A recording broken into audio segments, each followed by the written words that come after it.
तू न रुकेगा कभी, तू न थकेगा कभी, तू न मुड़ेगा कभी। कर शपथ, कर शपथ, कर शपथ। अग्निपथ, अग्निपथ, अग्निपथ। दोस्तों, आप सब लोगों का आपके अपने YouTube channel doctor Ashok Sharma में स्वागत है। और हम द हिंदू के एडिटोरियल के माध्यम से English grammar, comprehension, vocabulary and sentence formation सीखते हैं। तो आज का जो एडिटोरियल है 17 अप्रैल, इसको हम शुरू करते हैं। और एडिटोरियल इस तरह से है, आप लोग एक एक वर्ड को हम समझाने का प्रयास करेंगे। आप लोग कॉपी पेन अपने साथ रखें। जो वर्ड आपको समझ नहीं आता है उस वर्ड को आप कमेंट बॉक्स में लिखिएगा। हम प्रयास करेंगे कि उसको दोबारा से समझाएं, ठीक है।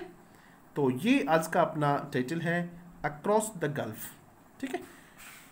एक बार इसका मीनिंग समझने से पहले कुछ ग्रामर से संबंधित चीज़ें समझ लेते हैं। ये डेफिनेट आर्टिकल द है। डेफिनेट आर्टिकल द के बाद आने वाला जो वर्ड है वो वर्ड निश्चित रूप से नाउन होगा। तो आपको ये समझ लेना चाहिए कि इसके बाद जो वर्ड आएगा वो क्या आएगा, नाउन आएगा। यानी आर्टिकल के बाद जो वर्ड आता है वो निश्चित रूप से क्या होता है, नाउन होता है। यदि उसके बाद एडजेक्टिव आया तो एडजेक्टिव के बाद वाला वर्ड क्या होगा, नाउन होगा। लेकिन आर्टिकल के साथ नाउन आएगा जरूर, क्योंकि आर्टिकल का संबंध किससे होता है, नाउन से होता है। तो गल्फ क्या है, इसमें नाउन। आप ये पहचान के रखेंगे अपनी। अक्रॉस द गल्फ, अक्रॉस यहाँ प्रेपोजिशन है और इस प्रेपोजिशन का मतलब होता है अक्रॉस, आर पार। अक्रॉस का मतलब क्या होता है, आर पार। इस पार से उस पार तक, उसको कहते हैं across. From this point two that point, इससे इस बिंदु तक के लिए आप किसका प्रयोग करते हैं, अक्रॉस वर्ड का प्रयोग करते हैं, अक्रॉस प्रेपोजिशन का प्रयोग करते हैं। जिस तरह से नदी के उस पार, तो अक्रॉस द रिवर लिखेंगे आप लोग। क्या लिखेंगे, across the river, RIVR, across the river लिखेंगे, ठीक है। ये था अपना अक्रॉस, रोड के उस पार। तो आप क्या लिखेंगे, across the rod, across the rod लिखेंगे, ठीक है। उसी तरीके से अक्रॉस का मतलब होता है on all the parts, on all the parts, on every part, हर एक हिस्से पर होना भी क्या कहलाता है, अक्रॉस कहलाता है, ठीक है। जिस तरह से across the country, across the country, COUNTRY, across the country का मतलब होता है on the every part of the country, देश के प्रत्येक हिस्से पर, उसको भी क्या कहते हैं, अक्रॉस कहते हैं, ठीक है। Across the body, ACROSS, across the body यानी शरीर के हर हिस्से पर क्या कहेंगे, अक्रॉस द बॉडी, ठीक है। अब हम इसका मीनिंग समझ लेते हैं कि यहाँ ये क्या है। ये गल्फ कंट्रीज़ में जो हमारे लोग फंसे हुए हैं, जो मज़दूर यहाँ से मजदूरी करने के लिए गल्फ कंट्रीज़ में चले गए थे, खाड़ी देशों में चले गए थे, वो अब कोरोना की वजह से वहाँ फंसे हुए हैं। उनके संबंध में ये एडिटोरियल है। किस तरीके से वहाँ फंसे हुए हैं, वो यहाँ आना चाहते हैं कि नहीं आना चाहते हैं, इंडियन गवर्नमेंट उनको लाना चाहती है नहीं चाहती है, ये सब चीज़ें इस एडिटोरियल में हम देखेंगे। तो इसका मतलब क्या हुआ, अक्रॉस द गल्फ यानी पूरे गल्फ कंट्रीज़ में, ठीक है। अक्रॉस द गल्फ का मतलब होता है गल्फ कंट्रीज़ में हर जगह कौन फंसे हुए हैं, भारतीय लोग फंसे हुए हैं। इस प्रकार का ये अपना एक एडिटोरियल होगा। हम इसको बहुत ठीक से समझने का प्रयास करते हैं। अब देखिएगा, हम इसे शुरू करते हैं। इंडिया मस्ट, यहीं से शुरू कर देते हैं। मस्ट जो वर्ड है ये मॉडल है, क्या भी मस्ट मॉडल है। और इस मॉडल का मतलब होता है किसी चीज़ का कंपल्सरी होना, ठीक है। कौन सा कॉन्सेप्ट बताता है ये, कंपल्सन बताता है, COMPULSION, बाध्यता बताता है ये, ऑब्लिगेशन बताता है। ये क्या बताता है, ये ऑब्लिगेशन बताता है। तो इंडिया मस्ट, भारत को करना ही चाहिए, मस्ट डू, भारत ऐसा करने के लिए लगभग बाध्य है, मस्ट डू। ये देखिए मस्ट मॉडल है और मॉडल के बाद में हमेशा first form of the verb आती है, जिसको आप लोग बेस फॉर्म कहते हैं। क्या कहते हैं बेटा, बेस फॉर्म कहते हैं। तो इंडिया मस्ट डू, भारत को करने चाहिए, ऑल इट कैन डू, वो सब करना चाहिए जो ये कर सकता है। इट जो प्रोनाउन है ये किसके लिए आया है, इंडिया के लिए आया है। कैन, कैन जो है ये भी क्या है, मॉडल है। इस कैन मॉडल का मतलब होता है कैपेसिटी, CAPACITY, जो उसकी क्षमता में है, जितना वो कर सकता है। और इस मॉडल जो है इसका मतलब है बाध्यता, उसको करना ही चाहिए। India must do all it can, जो ये कर सकता है किसके लिए, टू हेल्प करने के लिए जो ये कर सकता है द माइग्रेंट, किनकी, माइग्रेंट लोगों की। माइग्रेंट का मतलब होता है वे लोग जो एक स्थान से दूसरे स्थान पर चले जाते हैं, उनको माइग्रेंट कहते हैं। माइग्रेट वर्ब है MIGRAT, माइग्रेट वर्ब से क्या बना हुआ है, माइग्रेंट बना हुआ है, ठीक है। माइग्रेंट वर्कर्स कैसे लोग, कैसे लोग भाई, एक स्थान से दूसरे स्थान, प्रवासी जो लोग हैं। India must do all it can to help, Bharat को वो सब करना चाहिए जो वो कर सकता है, to help the migrant workers, उन वर्कर्स के लिए जो एक स्थान से दूसरे स्थान पर चले गए हैं। स्ट्रेंडेड, स्ट्रेंडेड का मतलब क्या होता है, फंसा हुआ, स्ट्रेंड यानी फंसा हुआ, इसका एक वर्ड होता है STUCK, स्टक। स्टक का मतलब क्या है, फंसा होना। इन वेस्ट एशिया, जो कहाँ फंसे हुए हैं, पश्चिमी एशिया में जो फंसे हुए हैं, उनके लिए भारत को वो सब करना चाहिए जो वो कर सकता है, ठीक है। अब हम देखते हैं इसमें ये जो स्टैंडर्ड वर्ड है ये एडजेक्टिव है। क्या भी ये एडजेक्टिव है। एडजेक्टिव का संबंध किससे होता है, नाउन से। तो फिर इसमें नाउन कहाँ है, ये देखिएगा वर्कर्स इसमें नाउन है। अब इसमें कई बार ये दिमाग में आ जाता है कि सर जी एडजेक्टिव का प्रयोग तो नाउन से पहले किया जाता है, जिस तरह के ब्यूटीफुल, BEAUTIFUL, ब्यूटीफुल गर्ल, तो सर ये है एडजेक्टिव, तो ठीक है, ये पहले होता है। इस एडजेक्टिव को एट्रीब्यूटिव कहते हैं, ATTRIBUTIV, एट्रीब्यूटिव एडजेक्टिव कहते हैं, जो नाउन से पहले आता है, और जो बाद में आता है उसको पोस्ट पॉज्ड कहते हैं, पोस्ट पॉज्ड, बाद में पोस्ट पॉज एडजेक्टिव होते हैं, ठीक है। तो एडजेक्टिव दोनों तरह के होते हैं, तो ये भी क्या है, एडजेक्टिव है। एक बार वापस से देखते हैं, India must do all, Bharat को सब करना चाहिए, इट कैन डू, जो कर सकता है, टू हेल्प द माइग्रेंट, किसके लिए, माइग्रेंट वर्कर्स की हेल्प करने के लिए जो फंसे हुए हैं स्टैंडर्ड इन वेस्ट एशिया, जो पश्चिमी एशिया में फंसे हुए हैं। एक वर्ड देखिएगा इसमें और समझ लेते हैं हम, ये माइग्रेंट वर्ड है। इस माइग्रेंट वर्ड से एक वर्ड और बनता है इमिग्रेंट, IMMIGRANT, इमिग्रेंट, ठीक है। इसी से एक वर्ड बनता है EMIGRANT, एक वर्ड इमिग्रेंट बनता है। तो ये दोनों वर्ड भी आप एक बार समझ लीजिएगा। जिस तरीके से मानो इमिग्रेंट है IMMIGR, इमिग्रेंट का मतलब होता है जो लोग यहाँ से किसी अपने देश को छोड़ के दूसरे देश में चले जाते हैं, तो उस देश के लिए वो लोग क्या हो जाते हैं, इमिग्रेंट हो जाते हैं। एक वर्ड होता है एमिग्रेंट, EMIGRANT, ठीक है। ये वे लोग हैं जो अपने देश से किसी दूसरे देश में चले जाते हैं, तो जिस देश से जाते हैं उस देश के लिए वो क्या है, एमिग्रेंट हैं। तो दोनों वर्ड इंपॉर्टेंट हैं, आप इन दोनों वर्ड को अच्छे से ध्यान दीजिएगा, ठीक है। याद करने के लिए ऐसे कर सकते हैं, ये देखो इमिग्रेंट है, तो आप इसको इन पढ़ लें, इन यानी जिस देश में आने वाले, और इमिग्रेंट इसको ई से एग्जिट पढ़ लें, जाने वाले, ठीक है।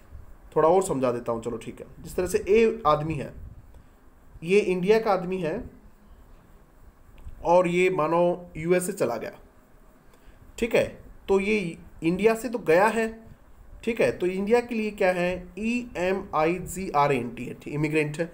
और यहाँ ये आया है, तो इन लोगों के लिए क्या है, IMMIGRANT, ठीक है।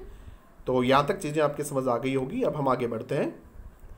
अराउंड 8 मिलियन पीपल, अराउंड यानी लगभग, अबाउट आसपास, अप्रोक्सीमेटली, ठीक है, ये भी प्रेपोजिशन। अराउंड 8 मिलियन पीपल, लगभग 8 मिलियन लोग, 80 लोग जो हैं, इन द गल्फ कॉर्पोरेशन काउंसिल, कहाँ, गल्फ कॉर्पोरेशन काउंसिल में हैं, इन देशों में, कॉन्स्टिट्यूट जो कंपोज करते हैं, बनाते हैं, ए यूनिक कोहोरेट, कोहोरेट का मतलब होता है ग्रुप, ग्रुप बनाते हैं, यूनिट बनाती हैं, जत्था जिसको आप लोग कह सकते हो, जो जत्था बनाते हैं।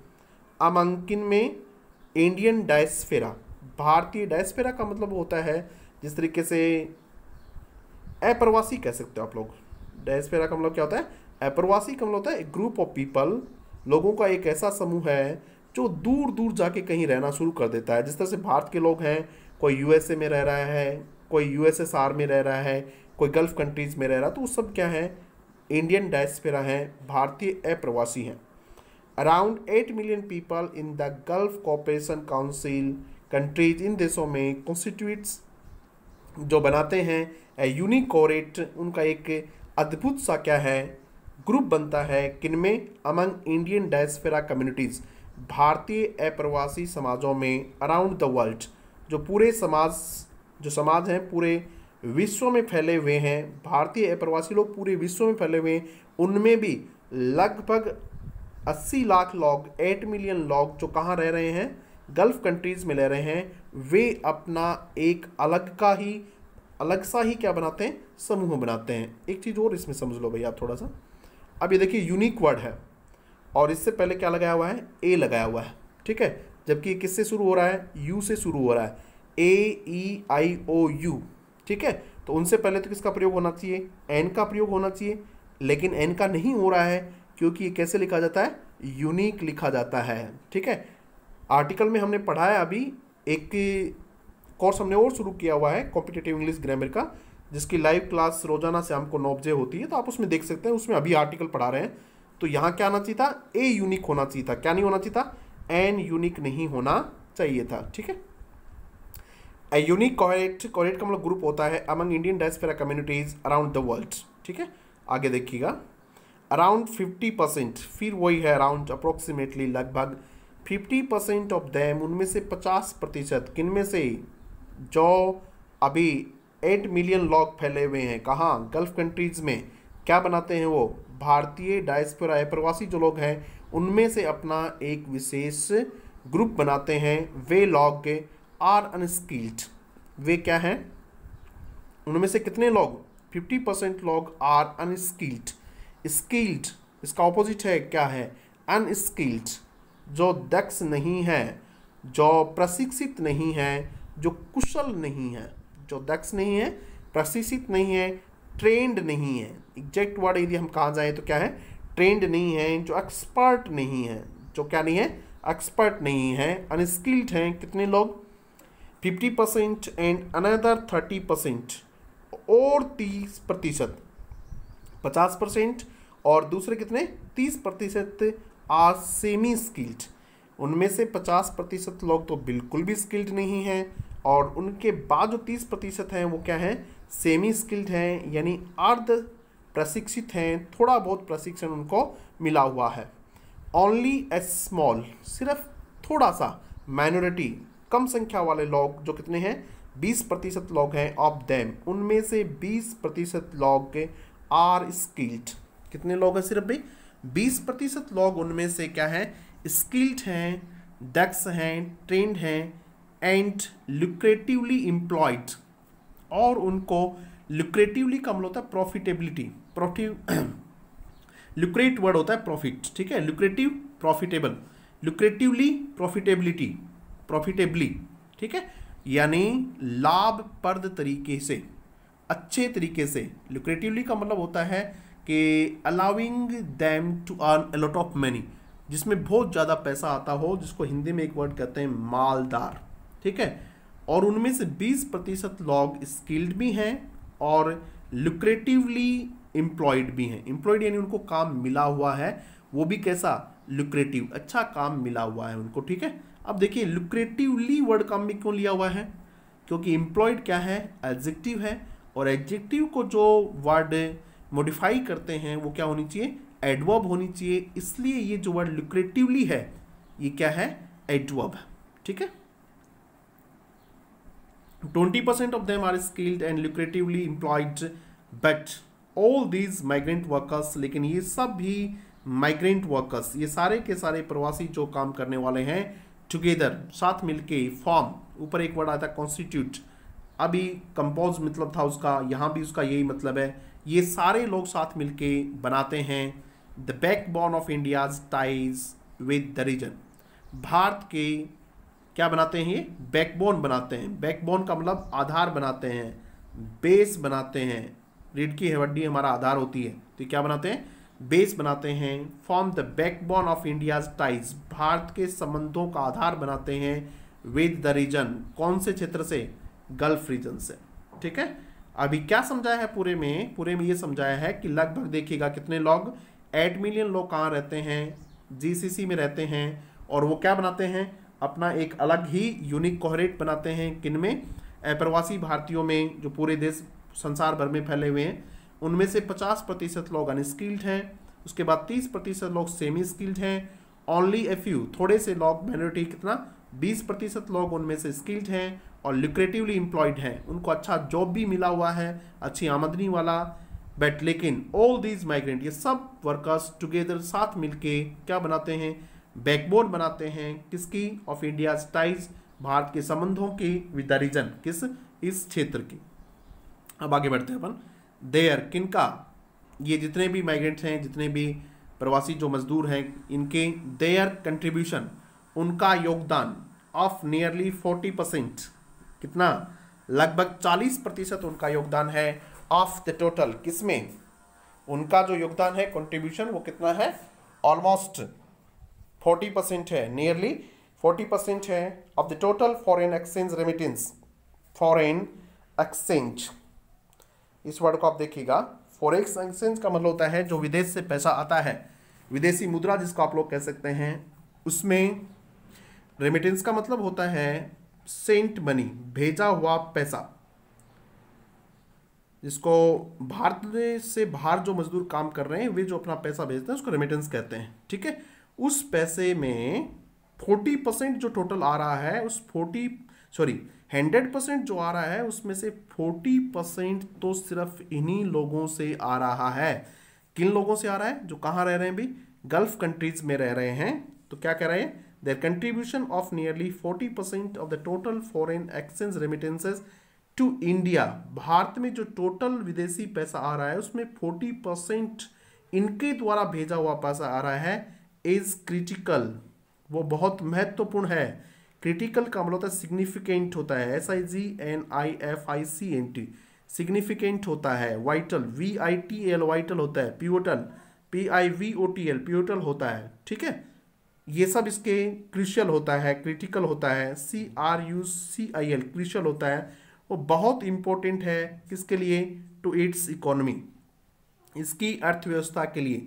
किसकी अर्थव्यवस्था के लिए भी, भारत की अर्थव्यवस्था के लिए बहुत ही ज़्यादा इंपॉर्टेंट है। देयर लेबर, और उनका जो वर्क है, हार्ड वर्क जो उनका है, देयर किनका, जो बाहर लोग रह रहे हैं उनका, लेबर इज, उनका जो लेबर है इज वाइटल, वही बात है, महत्वपूर्ण है, सिग्निफिकेंट है, क्रिशियल है, इंपॉर्टेंट है, फॉर किन के लिए, द GCC इकोनॉमी, अभी जो ऊपर होता है ना गल्फ कॉर्पोरेशन काउंसिल, उन देशों की अर्थव्यवस्था के लिए, हमारी अर्थव्यवस्था के लिए तो क्या है, उनके द्वारा भेजा हुआ जो पैसा है, रेमिटेंस है, वो इंपॉर्टेंट है, और उनके लिए क्या है, इनकी जो लेबर है ये इंपॉर्टेंट है, यानी एक दूसरे के लिए दोनों बहुत इंपॉर्टेंट है। विद नो ऑप्शन, कोई प्रकार का विकल्प नहीं है, ऑफ असिमिलेशन, असिमिलेशन का मतलब होता है द प्रोसेस ऑफ मिंगलिंग, मिल जाने की प्रोसेस होती है, द प्रोसेस ऑफ एक्सेप्टिंग, स्वीकार करने की जो प्रक्रिया होती है उसको असिमिलेशन कहते हैं। मिलजुल जाने की जो प्रक्रिया है, पूरी तरह से मिल जाने की जो प्रक्रिया है उसको असिमिलेशन कहते हैं। असिमिलेट वर्ब होती है और TION क्या लगाया हुआ है, इसके साथ सफिक्स लगाया हुआ है, और फिर उसको क्या बनाया हुआ है, क्या बनाया हुआ, इसको नाउन बनाया हुआ है, ठीक है। जिस तरह से एडमायर वर्ब होती है उसके साथ ATION लगा के एडमिरेशन बनाया जाता है, तो उसी तरीके से असिमिलेट के साथ असिमिलेशन बनाया हुआ है। With no option of assimilation, यानी वहां स्वीकार किए जाने का कोई ऑप्शन नहीं है। कहाँ, in their host countries, host countries कौन से, मेजबान देश, गल्फ कंट्रीज में, वहां उनकी संस्कृति के साथ, उनकी सभ्यता के साथ मिलजुल गाने का, उनके द्वारा स्वीकार किए जाने का कोई ऑप्शन नहीं है। देयर लिंक, इस वजह से देयर लिंक, देयर उनके लिंक, संबंध, टू द होम कंट्री, अपने गृह देश से, रिमेन्स बने हुए हैं, इंटेक्ट, इंटेक्ट यानी वैसे के वैसे मजबूत बने हुए हैं, जिसमें किसी प्रकार की कोई दरार नहीं है, ठीक है। थोड़ा सा और ग्रामर समझ लेते हैं। ये जो रिमेन्स है, रिमेन्स ये निश्चित रूप से किसी न किसी सिंगुलर सब्जेक्ट के लिए आई है, तभी इसके साथ क्या लगा हुआ है, S लगा हुआ है। तो ये इसका सब्जेक्ट कहाँ है फिर, क्या इंटेक्ट बना हुआ है, देयर लिंक, उनके जो लिंक, उनके संबंध हैं वो इंटेक्ट बने हुए हैं। तो ये देखिए यहाँ सिंगुलर सब्जेक्ट है, इसलिए क्या लगा हुआ है, एस लगा हुआ है। Their link to the home country remains intact unlike Indian immigrants, देखो ये वर्ड आ गया, इमिग्रेंट मैंने बताया था, unlike Indian immigrants to the west, किनके जैसा नहीं है, लाइक यानी के जैसा, और अनलाइक यानी के जैसा नहीं होना, किसके जैसे नहीं भी, जैसे इंडियन इमिग्रेंट्स हैं कहाँ, टू द वेस्ट, पश्चिमी देशों में जो भारतीय प्रवासी लोग हैं वो वहीं गए और वहीं वहाँ घुल मिल गए, वहीं के होके रह गए, ग्रीन कार्ड वगैरह वहाँ बनवा लिया। इनके जैसा कौन नहीं है, ये जो गल्फ कंट्रीज में है उनके साथ ऐसा नहीं है। यहाँ भी ग्रामर का एक पॉइंट है, समझाता हूँ आप लोगों को। एक वर्ड होता है लाइक, लाइक यानी होता है के जैसा, इसका ऑपोजिट वर्ड होता है अनलाइक, के जैसा नहीं। एक वर्ब होती है लाइक, पसंद करना, और इसका जो ऑपोजिट वर्ड होता है वो होता है डिसलाइक। तो अनलाइक और डिसलाइक बिल्कुल अलग अलग वर्ड हैं। जिस तरीके से अनइंटरेस्टेड और डिसइंटरेस्टेड वर्ड होते हैं, बिल्कुल अलग वर्ड है, इनका एक दूसरे से कोई संबंध नहीं है, ठीक है। इसी तरीके से दो वर्ड होते हैं, एक होता है अनइंटरेस्टेड, अनइंटरेस्टेड, और एक होता है डिसइंटरेस्टेड, ठीक है। उसी तरीके से ये भी दो अलग अलग शब्द हैं, आप इनको देखेंगे अच्छे से। विद नो ऑप्शन ऑफ, कहाँ गए थे हम लोग, unlike Indian immigrants to the west, the vast majority of them, उनका बहुत बड़ा हिस्सा, वास्ट का मतलब होता है ह्यूज, HUG, उसका बहुत बड़ा जो हिस्सा है, वास्ट मेजोरिटी ऑफ देम, उनका बहुत बड़ा हिस्सा, हु आर ऑन, जो ऑन सब्सिस्टेंस वेजेस, जो किस पे हैं, सब्सिस्टेंस का मतलब होता है निर्वाह भत्ता, निर्वाह कहेंगे जिसको लिए, मतलब that is necessary to remain alive, जो जिंदा रहने के लिए आवश्यक हो उसको सब्सिस्टेंस कहते हैं। दैट इज यानी अमाउंट ऑफ फूड और मनी, भोजन और धन की वो मात्रा, दैट इज नेसेसरी जो आवश्यक है, टू रिमेन अलाइव जिंदा रहने के लिए जो आवश्यक है उतना, यानी मिनिमम जिसको आप लोग कह सकते हो। The vast majority of them who are on subsistence wages, wages का मतलब यहाँ रिन्यूमरेशन है, जिसको आप लोग सैलरी पेमेंट वगैरह जो भी कहेंगे, आमदनी जिसको कहेंगे, जो बिल्कुल उनमें से ज़्यादातर लोग, vast majority of them who are on subsistence wages, जो सब्सिस्टेंस वेजेस पे हैं यानी मिनिमम वेतन पे हैं, आर फेसिंग, वो फेस कर रहे हैं, ए टफ सिचुएशन, एक कड़ी स्थिति को फेस कर रहे हैं, वो टफ, बहुत ही मुश्किल सिचुएशन में है वो, इन द वेक ऑफ, के परिणाम स्वरूप, इन द वेक ऑफ का मतलब होता है following the, FOLLOWING, following the, या फिर as the result of, as the result of, के परिणाम स्वरूप, ठीक है। किसके परिणाम स्वरूप भाई, इन द वेक ऑफ कोविड-19 पेंडेमिक, कोविड-19 पेंडेमिक के परिणाम स्वरूप वो लोग क्या फेस कर रहे हैं, टफ सिचुएशन फेस कर रहे हैं। कैसे लोग, जो बिल्कुल मिनिमम वेजेस पे काम कर रहे हैं। अब वेज जो वर्ड है इसको भी समझेंगे एक बार हम, वेजेस, ठीक है, जैसा कि यहाँ लिखा हुआ है। इस वेज का एक का मतलब तो रिन्यूमरेशन होता ही है, जिसको आप लोग कमाई कहते हैं। एक वेजेज होता है, WAGS, वेजेस, ठीक है। इसका मतलब होता है, जो अक्सर ये सिंगुलर काम में लिया जाता है, और इसका मतलब होता है रिजल्ट, RESULT, रिजल्ट, या फिर पनिशमेंट, PUNISHMENT, पनिशमेंट यानी दंड।